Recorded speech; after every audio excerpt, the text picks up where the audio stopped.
Austin Tyler Reeves. Sino nga ba si Austin Tyler Reeves?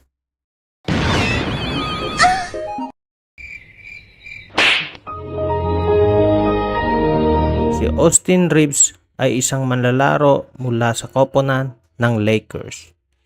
Maingay ang pangalan ni Austin Reeves ngayon dahil sa kanyang mala superstar niyang laro. Sino nga ba si Austin Reeves? Si Austin Tyler Reeves ay pinanganak noong May 29, 1998. Naglaro siya ng college basketball sa Wichita State Shockers and sa Oklahoma Sooners. Sumali siya sa Lakers as undrafted free agent. Nung high school, si Austin Reeves ay nag-a-average ng 32.5 points, 8.8 rebounds, and 5.1 assists per game.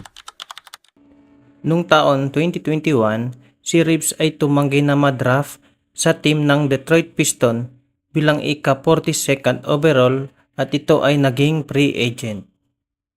Sa taon na din yun, nakuha siya ng Lakers. Marami ang humahanga kay Austin Reeves dahil sa kanyang depensa at sipak sa court. Noong nakaraang linggo, nung injured si Lolo Lebron, si Reeves ay nakapuntos ng 28 points, 8 rebounds, 3 assists versus Milwaukee. At sa Denver Nuggets, si Reeves ay nakascore ng 37 points, 8 rebounds, 13 assists, and 4 steals. Sa mga numerong ito, hindi mo akalain si Reeves naka-superstar mode. Dito naman, Lakers versus Phoenix.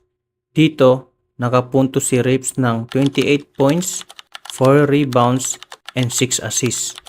Dito naman sa San Antonio Spurs, si Reeves ay nakapuntos ng 30 points, 7 rebounds, and 6 assists. Sa mga numerong ito, hindi mo talaga madideny si Reeves ay superstar in the making. Despite sa mga numerong mga yan, madami pa rin nagtatanong or nagdududa sa potential ni Reeves kahit dahan-dahan naman ito gumagawa ng ingay ng kanyang pangalan sa NBA.